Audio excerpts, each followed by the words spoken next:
Hi, it's me, Dora V here, and the first thing I'm gonna do, let's just how are we doing here? Top 2%. Everyone's in the top 10%, so I'm pretty content.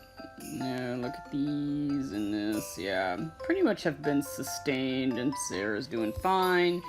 And I am now going to do something very much unprecedented. I have $100, Christmas money. And because Starflare is the only one who has yet to complete a hell event, I'll show you if you don't believe me. Not a single one of these are 100%. Not one. Nada, nada, nada. So, in the case of, let's see here, where is Moonless Voyage? Where that at? Is that even here? She's gonna be sweeping this completely shortly. Yeah, all this. But first things first, let's get the double diamonds of 100. That's unprecedented. Usually when I spend 100, it has never really been at one time. It's always been gradual, like $10 here, $10 there, cashbacks, surveys, you know, just whatever. And so the Nikki credits usually spread out, but today is not that day. And I'm also recording it for another reason, like just in case. So here we go. This will give us a lot of diamonds. Oh god, please don't fail. Please don't fail. That will do it. That is enough to be about halfway to V9. I don't think she's gonna be though. It's hard. It's not gonna happen anytime soon. And yeah, as expected, I have like $1 left. I still have to get like a baby refund because one of the purchases failed. That's why I was recording the purchase because like if it failed then I would be so screwed. That's a lot of money and a whole lot of diamonds. And in fact, let me do something right quick because now I can, now that I think of it. Where's the lucky cat? There we go. There we are. So I got some more diamonds, and that's it for Fortune Cat. Boy, finally, because Sarah's been around for like, it'll be 2 years, and sometime this, I think, February, maybe late January, early February. So finally, complete the Lucky Cat like both have. And we got this suit. Yeah. Yeah, Proyas already has this, as does, yeah, I think Dora does too. Sarah didn't. So now she got this. Good for her. So now what? Or was that a recolor? Didn't look like it to me. I will deal with Bobo later. For the record, Proyas did not so well. Dora did okay. As for Sarah, I'm not gonna worry about it just yet. As for the Starry Quarter, here, look what I did. Let me show you, because it's probably full of people. But yeah, this is his. Not very many views because, well, let's be real, a whole bunch of people are doing it to get their free stuff. What's going on here? Ooh. Oh, okay. I'm just wondering. But what I'm gonna do is I'm gonna go ahead and sweep Moonless Voyage, like right now. I will deal with Caesar later, the War of Kindred and Elves. I'm gonna deal with that later because Proyas already got the background for it and it is lovely, as you can see. And then, but I do feel like people love Caesar, so I'm going to assume he's the best, so I saved the best for last. But for right now, I'm going to do this in one fell swoop, like right now. This one.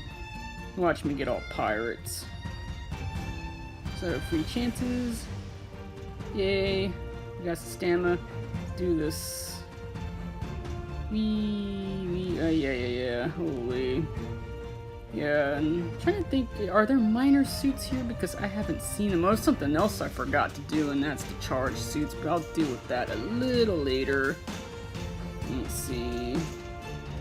Ooh.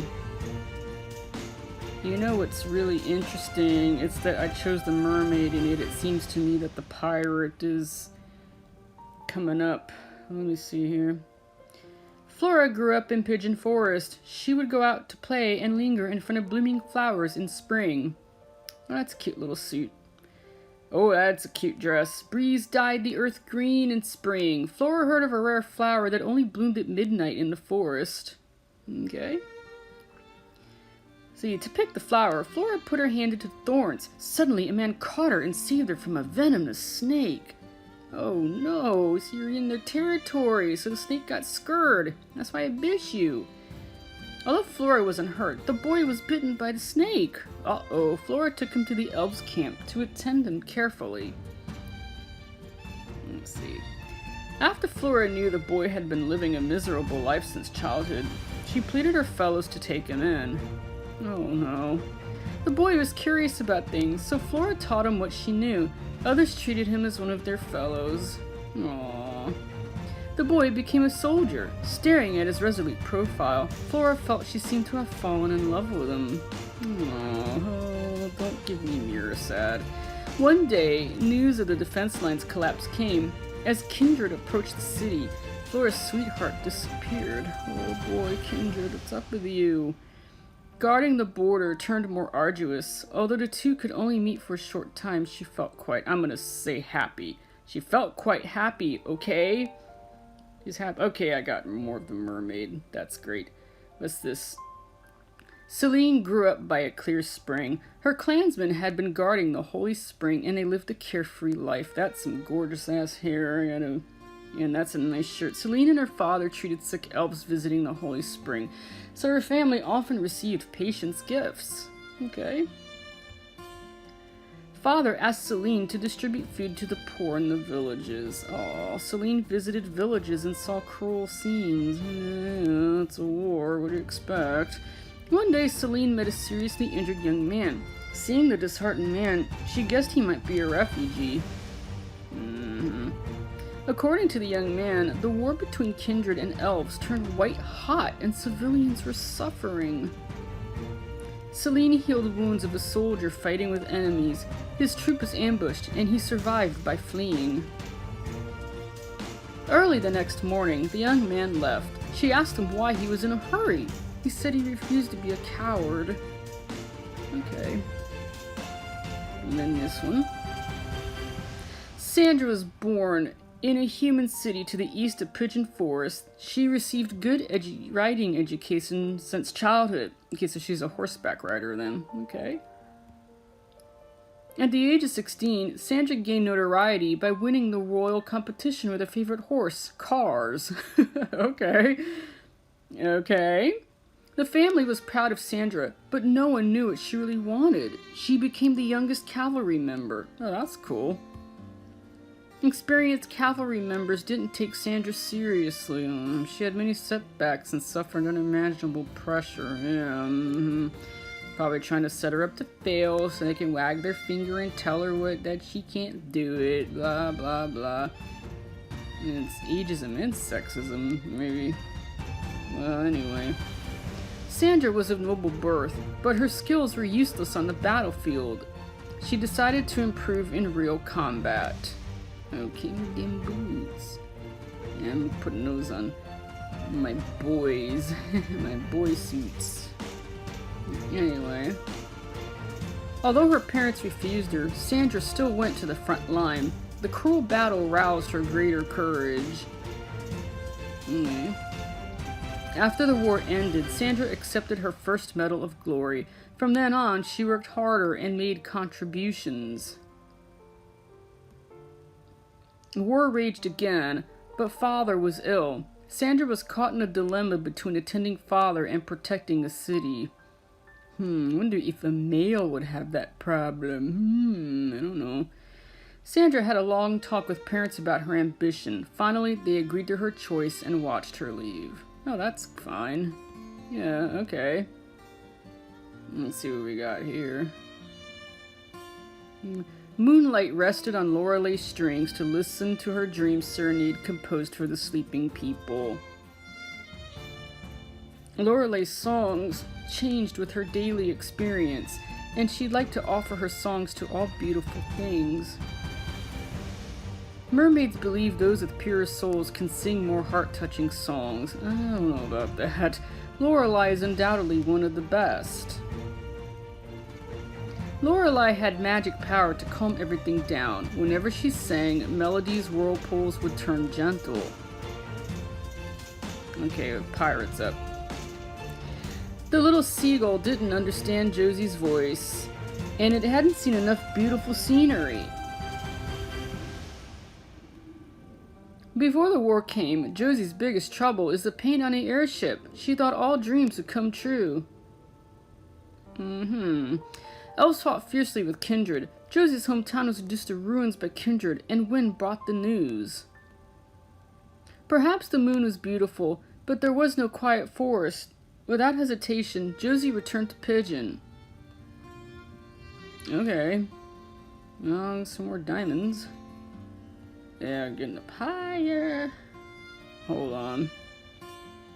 Yeah, I wonder...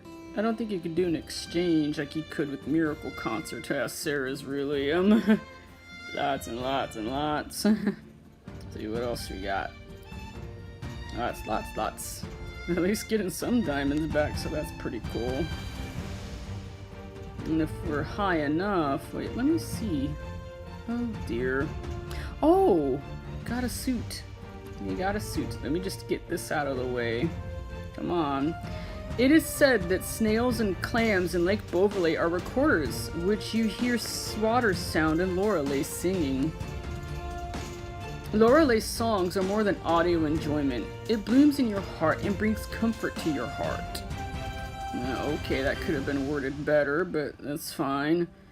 Although mermaids lived in seclusion, wind passing through Pigeon Forest likened traveling with Lorelei singing. The last mermaids disappeared from Lake Beauvalet. Their legends are only their stories are only recorded in legends. Oh boy. Gee, I wonder how that happened. What's this heart? Oh, it's showing like... Okay, I'm not yet to the pirate, but... No. If you look here... We just want a suit. This is... Azure Adventure, also known as the Pinup Girl. Undine was born with no affinity for wind. Born on Lake Beauvalet's bank, she has a stronger bond with water. That's real pretty hair. Let's see. A river flowed from the mountains. Undine listened to it, telling stories about the outside world, and got curious. What's on the other side of the forest? Undine immediately rode to a river to distant destinations to find the answer. The rushing river told her that the way forward was the sea, where a huge wave could completely engulf her. Yeah, that totally can happen. Oh yeah, it's the Swagbucks Live. Oh dear. Let's see. Trees warned Undine. I mean, it's the Friday game, and it's like a lesser reward, but Swagbucks is how I get Mun-Muns for this game, but... Anyway, I'm not really gonna worry about it right now. So anyway, Trees warned Undine she wouldn't be protected by the goddess if she left, but her curiosity overwhelmed everything. And then, Undine was interested in exploring the unknown world. Yearning for conquering danger seemed engraved in her soul. See, the simple waterways became a huge maze after maze after arriving in the human world. Undine is completely lost. Occasionally looking up at the boundless night sky, Undine would remember watching meteors with her friends. Aww. No one thought elves would appear, and no one doubted that there would be any problem with the identity of Undine. Wow, this is a long suit. So anyway, to find Dwarven City, Undine went in the opposite direction of the sea, but she thought she was one step closer. Instead of laughing at Undine's dream of seeing the sea, people told her to ask Dwarven craftsmen to make a good ship. Sounds cool. That's a cute one. I like the colors here and the detail. That's excellent. And then that's what makes this game so great. Real good art. And Sarah is just loading. As for what this means for Marionette Grace, like right now, nothing. Because once this is all done, the diamonds, I don't think I'd have enough to keep going right now. Anyway, let's keep going. She tasted dolphins and enjoyed the sunrise. The sea changes all the time, which deeply attracted her. Okay. In the dwarves' library, Undine, after seeing the real world, realized that she was only circling around the forest. I love that skirt. Let's see. Good luck favors kind people. What? Yeah, okay. Undine won the dwarf's friendship by solving the problem of flood with elf magic. Okay.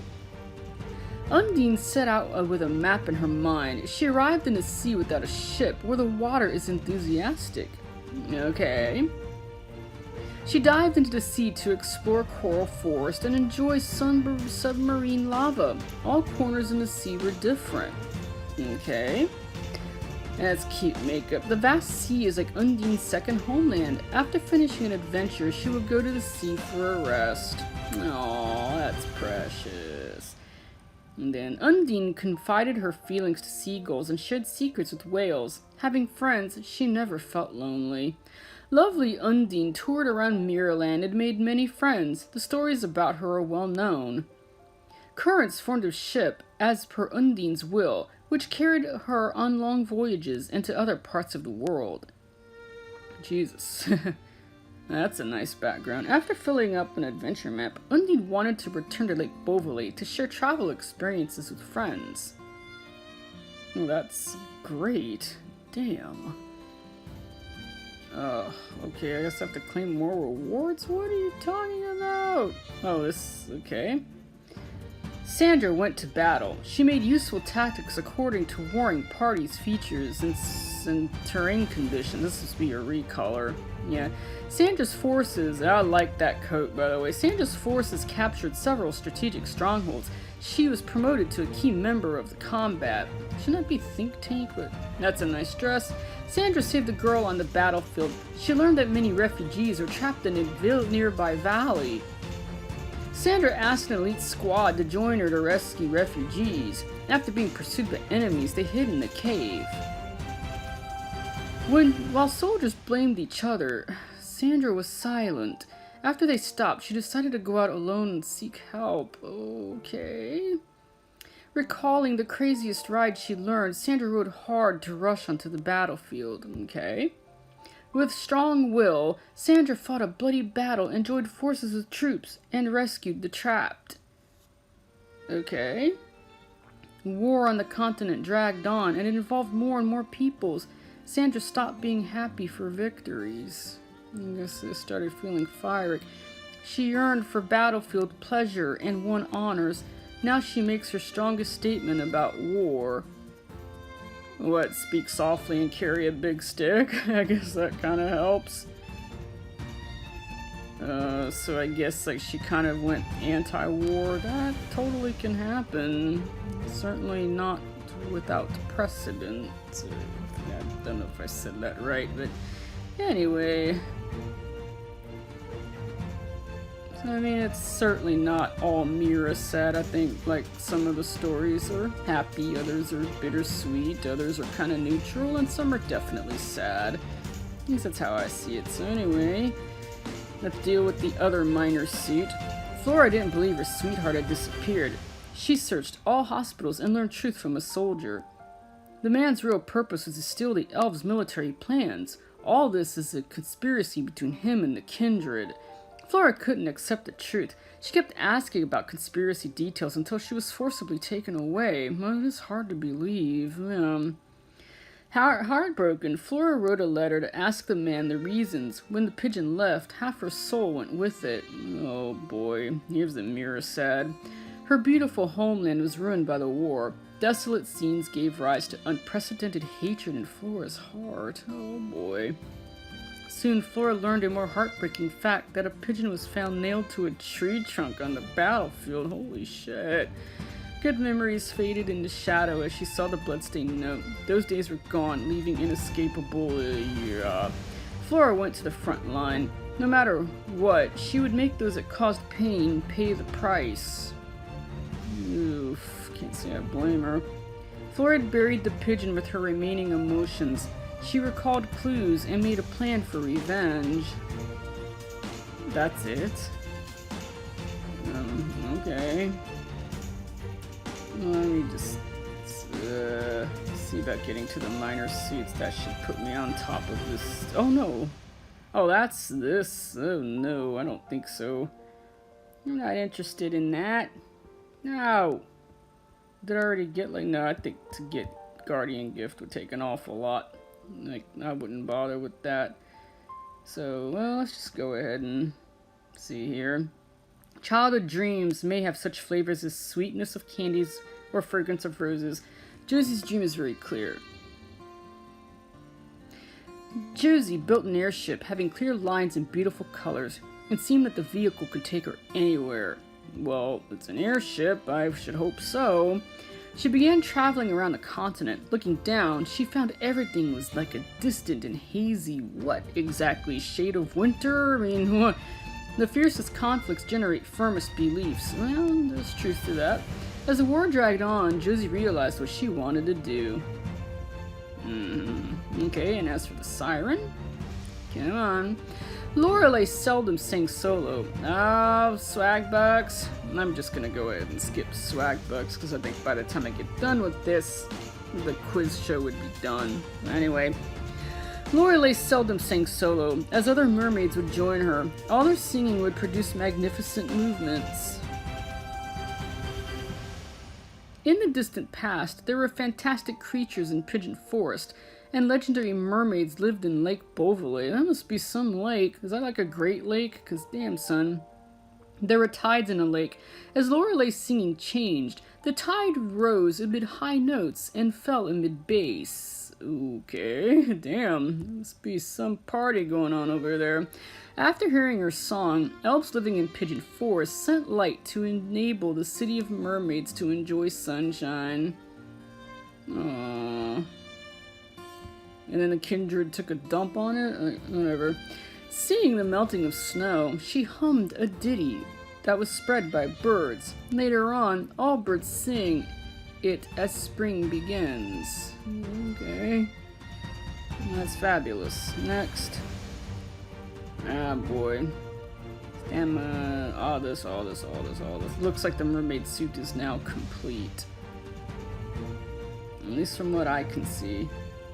Yep. Pirate's not yet done, though. Oh, now what?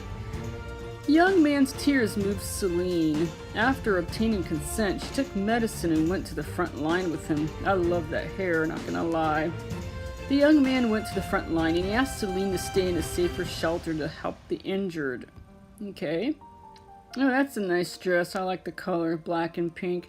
Outside, the scenes are very tragic. Despair and depression enveloped the shelter, and everyone hoped the war ended soon. Oh, fair enough.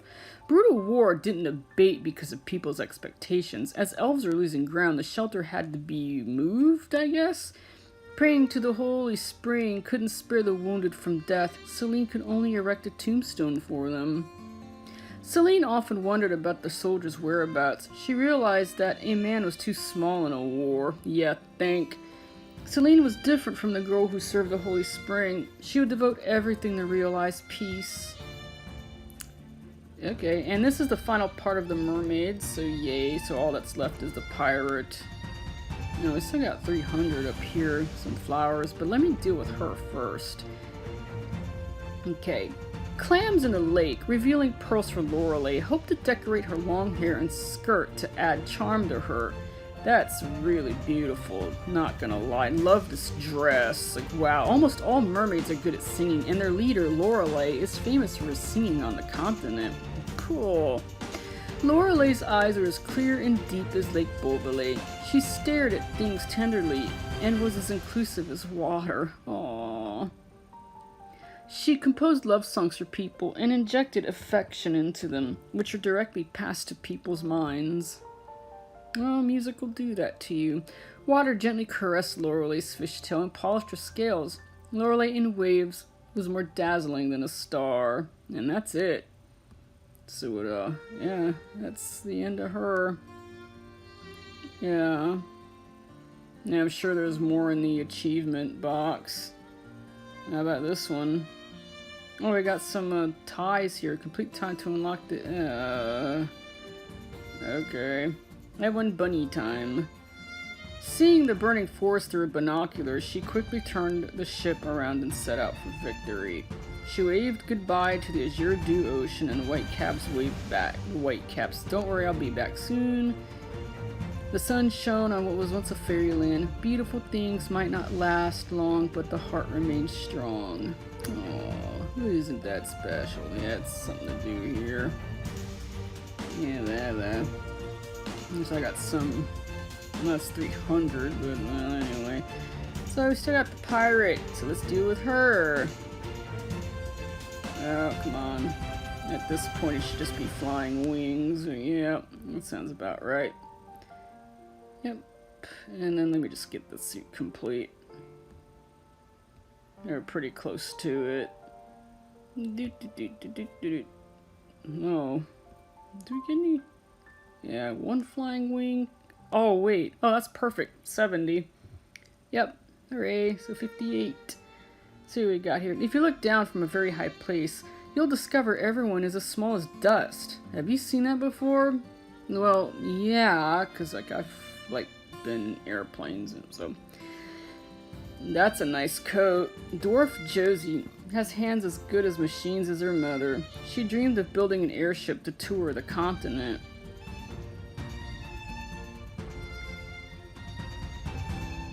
Perhaps childhood dreams change as one grows old. However, it will light an eternal lantern in our hearts. That's cute makeup. A protracted war broke peace. War swept over like a whirlpool, and all races on the continent were dragged into it. Oh, hello! I haven't seen you guys in a while. Yeah, I don't typically do not disturb because sometimes I will get messages that are very important, so I hope you can understand that. But anyway, it's the final part of this suit. Josie's airship found a new use during the war. It was used to rescue trapped people and transport supplies. Mother made machines by the window. Dwarf's home had the brightest moon, and little Josie saw shining stars. Okay. It looks a little messy there, but it's fine. Apart from a seagull, there was only wind in Josie's ears that recounted secrets about people hiding in corners. The night sky was like an inverted sea where the airship kept sailing. It went on flying until morning sun rose. And that's it for the suit there. Okay, and beyond that though, I'm not really... Let's see. Yeah, the frontlet told no more tales. This is like silent flowers in the moonlight. Things he valued were all gone in the wind. Okay. He woke to the familiar sword and came to realize that the fire in his heart never died in the darkness. Okay. I wonder who he is. No, not gonna be pulling for that. So 401 pulls. Yeah, I've got quite a few diamonds here. So about 11,000 diamonds sounds about right. Mine might have been slightly less, though. I don't know. I can't do math. Math is bad. But Sarah came out like a bandit here. Damn, son. That's a lot. Let's go get our extra stamina. It looks to be 100%. Yep, got all this. These suits. There should be more lore to it, but some of them are like very much like open-ended, and that's fine. That's kind of how life is sometimes. Yes, I know, Bobo. Bobo wants attention. Let's see, got diamonds. I guess that was the end of hers. Like, got diamonds, and then diamonds for her. No, I gotta deal with that too. I will, just not right now. Yep, there we go. The end of Moonless Voyage. There is a story, but I'll deal with that later. So anyway, when darkness befell on Lake Beauvalet, mermaids became the first victims and their homeland was destroyed. Oh, that sucks. To protect homeland, fragile mermaids had to fight. Their magic songs energized soldiers and comforted the wounded. Lorelei kept singing until strings were broken and her voice became hoarse. She won the battle with a wounded body. And I won this beautiful background. Yeah, but there is a story there, but like I said, I'll deal with it later. Because right now, damn sun's getting long. And so anyway, see what we got here. When the war spread to Shadow City, Josie's airship could no longer accompany her. She abandoned it and joined the war. She was recalling gorgeous sceneries she saw during her journeys. She would devote everything to travel again. No one knew what the future held. Josie saw that smoke was everywhere and decided to forge ahead until the end. And a nice background here. There's one more. That's this really adorable suit here. Like, so cute. Come on. There you go. See. Undine never thought after returning to Lake Beauvais she would be greeted by a deluge of blood and nightmares. Undine had to join the war. To protect her loved ones and Muraland's peace, she must fight until the last moment. And a beautiful background there. Oh my god. And more diamonds. So yeah, of course I'm gonna save them. Jesus. Oh, there's more. Where? Oh, diamonds. Thank you. Wow. Wowie. I'll say the suits are gorgeous, Damson. I mean, I see the point of the story, obviously. I mean, war. What is it good for? Absolutely nothing. Say it again. Something like that. So I just, yeah, this one. I don't think, like, something else, too. Like this one. No, not that. Well, I thought it was in the settings. I could have sworn it was. A little trinket you're supposed to be getting. Yeah. Alright. Well, I guess that'll do. Hey, that'll do. How you doing? You doing okay here? Yeah, you're doing alright. But like I said, Bobo can... Oh yeah, we got the recharge, but good lord. I'm gonna do that later.